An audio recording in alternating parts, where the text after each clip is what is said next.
Welcome to the S.J. Childs Show, where a little bit of knowledge can turn fear into understanding. Enjoy the show.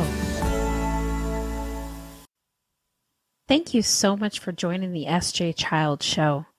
This is our 200th episode, and I just want to take a moment to thank each and every one of you for listening, supporting, and for those of you who check in with me and let me know you're listening, to Cherie and Mark, Dawn, Judy, I want to say thank you for your love and support. And for those of you who'd like to get a shout out, send a message to me. You can find me on Instagram at SJ Child Show. Send me a DM.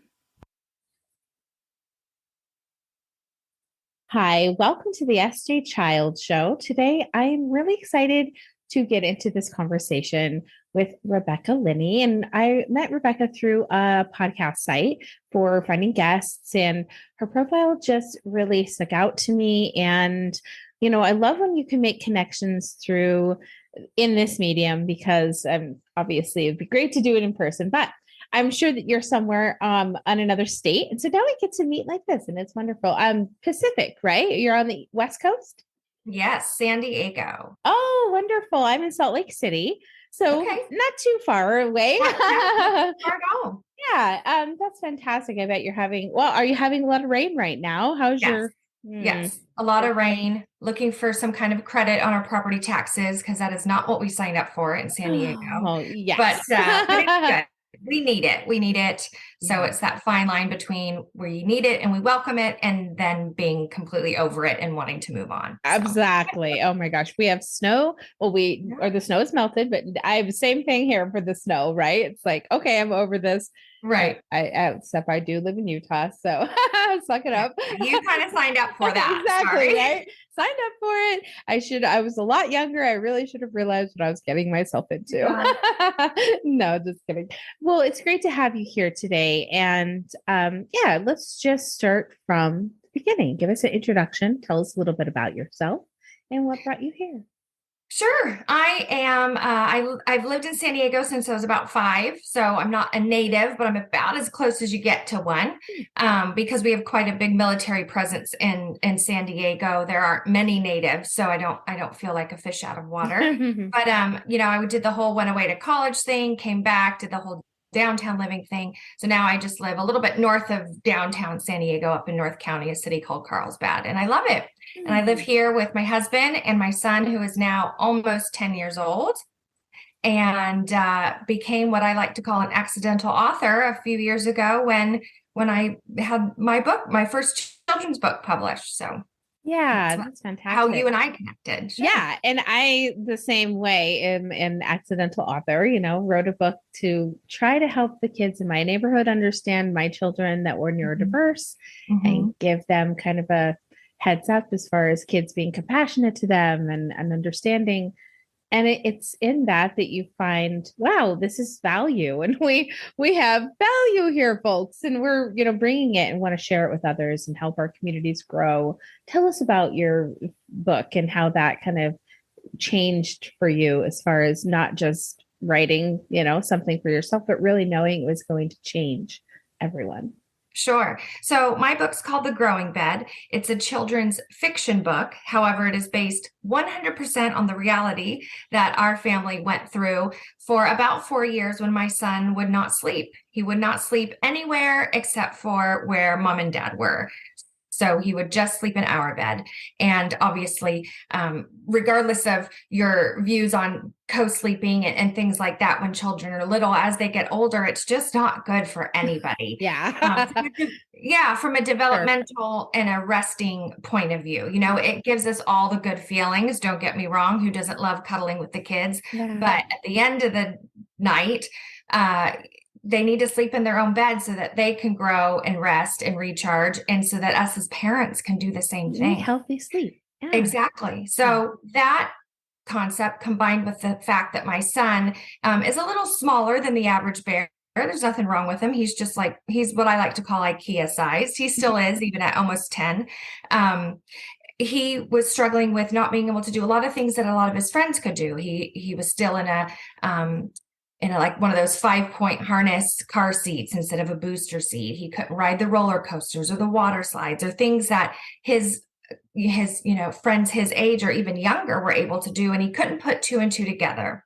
Mm. So, in probably a sleep deprived state one night, I said to my son, I said, look, when you are in mommy and daddy's bed, you're not growing. When we go to bed, we're adults. We go to bed to relax and recharge. When you go to bed, you go to bed to grow. And it was like this light bulb moment for him. Mm. And I said, your bed is the growing bed. And it was just this concept that it was the one concept that stuck with him and resonated with him. And it didn't fix our sleeping problems overnight, Sure. of course, but it was a marked change, a dramatic change in our family. And so we just kept using that idea, the growing bed, the growing bed. And then you know how it is with moms, you sit around at the park or at pickup or drop off at school, and you start sharing ideas and swapping and commiserating and all of that. And I just had enough friends say, that's a decent idea, Beck. I'm going to try it. We're going to try it. And then that just kind of evolved into me writing it down and combining it with some pretty pictures and getting the book out there. I love that. Congratulations on that, by Thank the way, you. too. Yeah. And it's always so, like you said, I think I was reading on your thing, like this aha moment when you're like, yes, it's finally, this is, makes sense. And our son we have a son and daughter about the same, 11 and 13. So I understand that 10-year phase. Yeah. And for our son, he is autistic and he has global developmental delays, which for him looks like still not being able to tie a shoe at 13, still not quite being able to understand if his clothes might be on backwards. Some really things that we take for granted as people. Sure. And in the process of me helping him, understanding him and everything, there were about probably 2 years of really fighting the sleeping process, really fighting. And in the sense that we had therapists coming every day. He had to be awake for certain hours, he should have been sleeping and I started to recognize, as I'm trying to, use melatonin and things that I didn't really want to do. Like I didn't want to have to do those kinds of things, but sometimes you get put in a place, as you probably know, where you are kind of forced into trying anything. Yeah. Right. And I really started to notice for ourselves and for our family that he was kind of sleeping on this pattern. And I started writing it down and recording and getting all this data.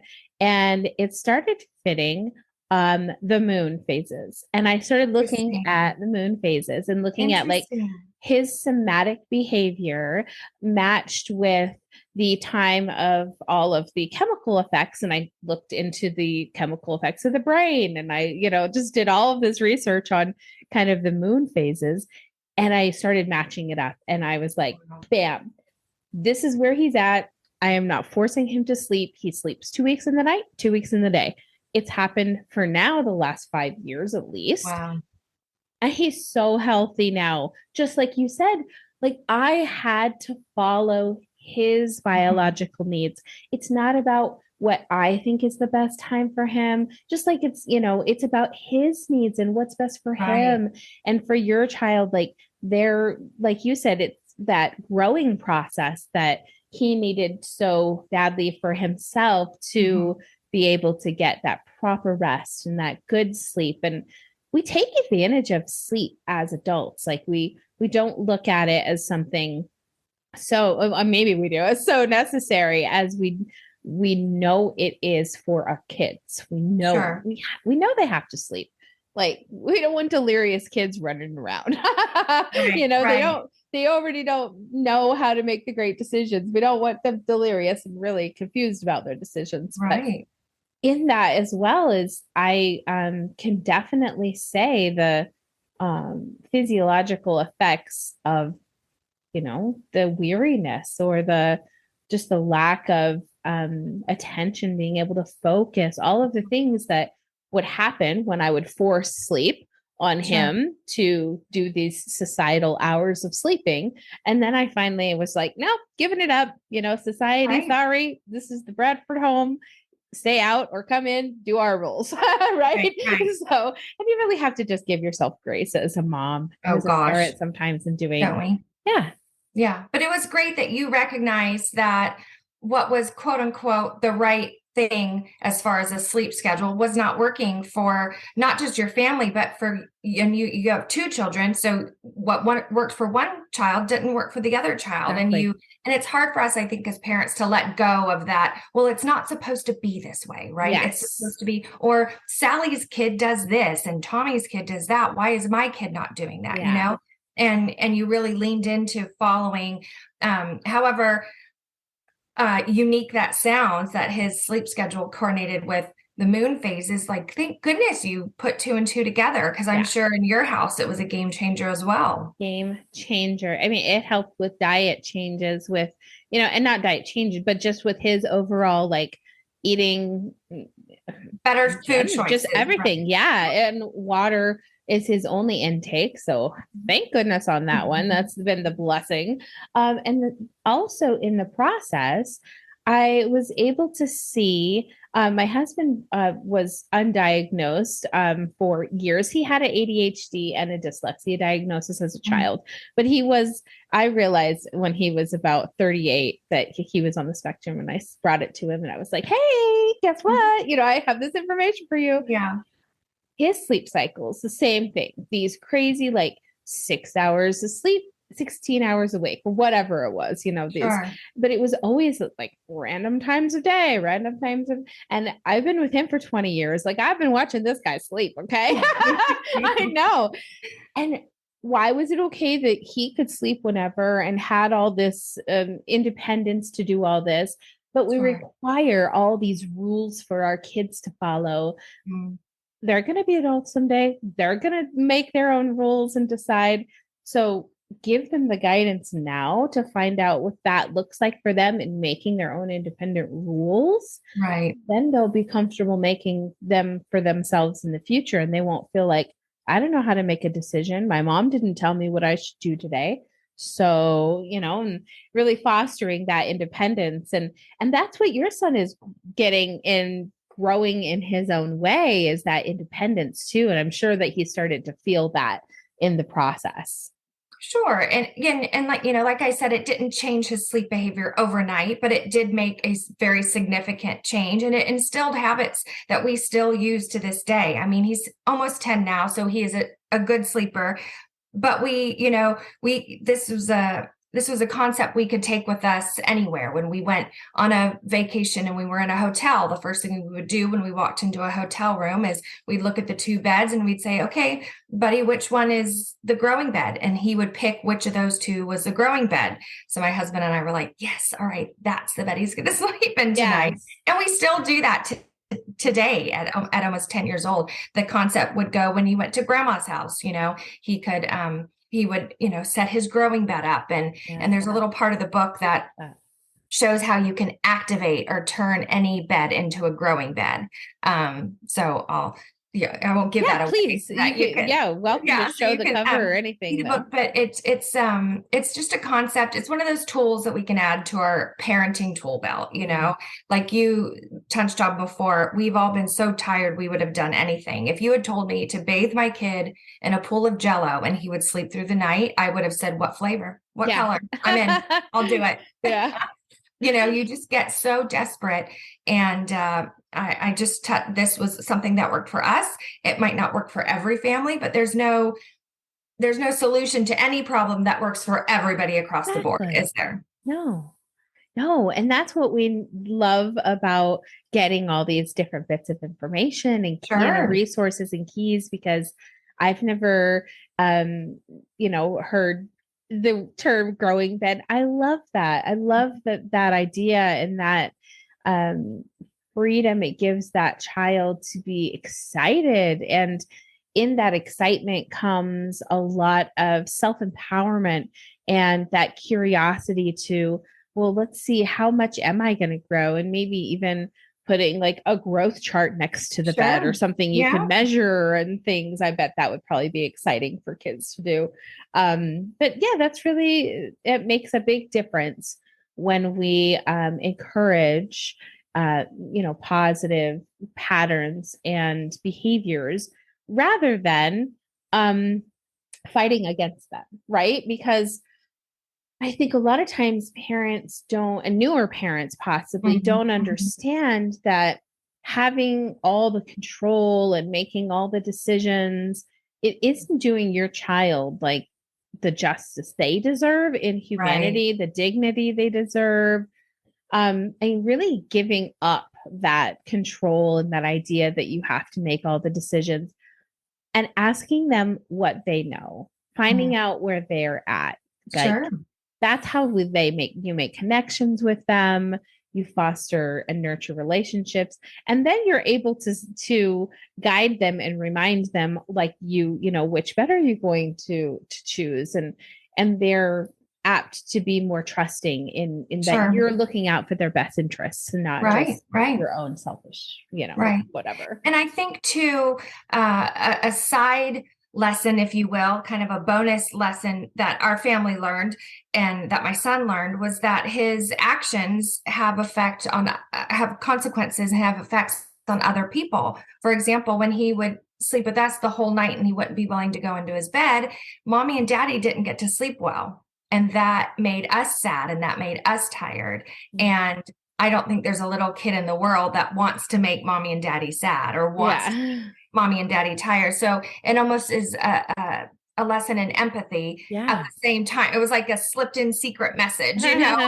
how to realize that your actions, even as a child, are affecting the whole family. So it So was like a important. bonus lesson thrown in It there. really is too. And empathy isn't something that is an easy thing to teach. And I think that in some of us, it may come more innately than others. And for Mhm, those that need to be taught more, mhm, mhm. it's through, I think a lot of people say, through the power of books and that expression of understanding how someone else is feeling and being able to show that, Mhm. this is really affecting someone else and how does that make you feel, and being Right. able to kind of co-discuss those things, so important.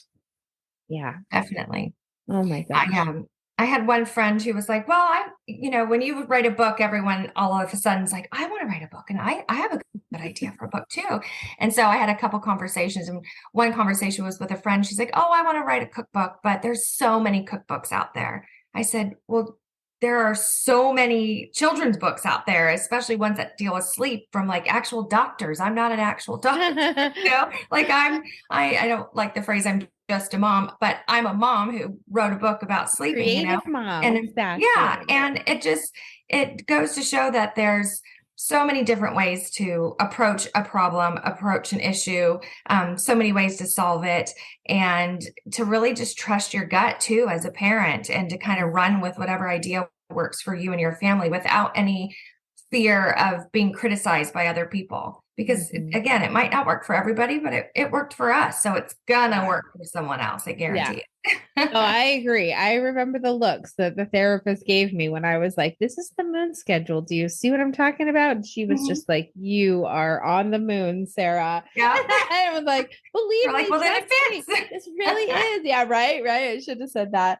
But it feels like, yeah, sometimes you have to go with your gut. You have to fits. go with where your child is at, and not Mhm. like you said, not from, it doesn't have to come from a doctor or a therapist. Like if you can get a great idea from this wonderful book, then take it and use it in your family and see if Mhm. it works for you. And like you said, there's not a one size fits all for any Right. problem in any part of anything of the world or today in society. So you really have to just use all the resources you can. And Absolutely. yeah, and I think when you do that, you're giving your family and your child the best kind of opportunities from that. Mhm.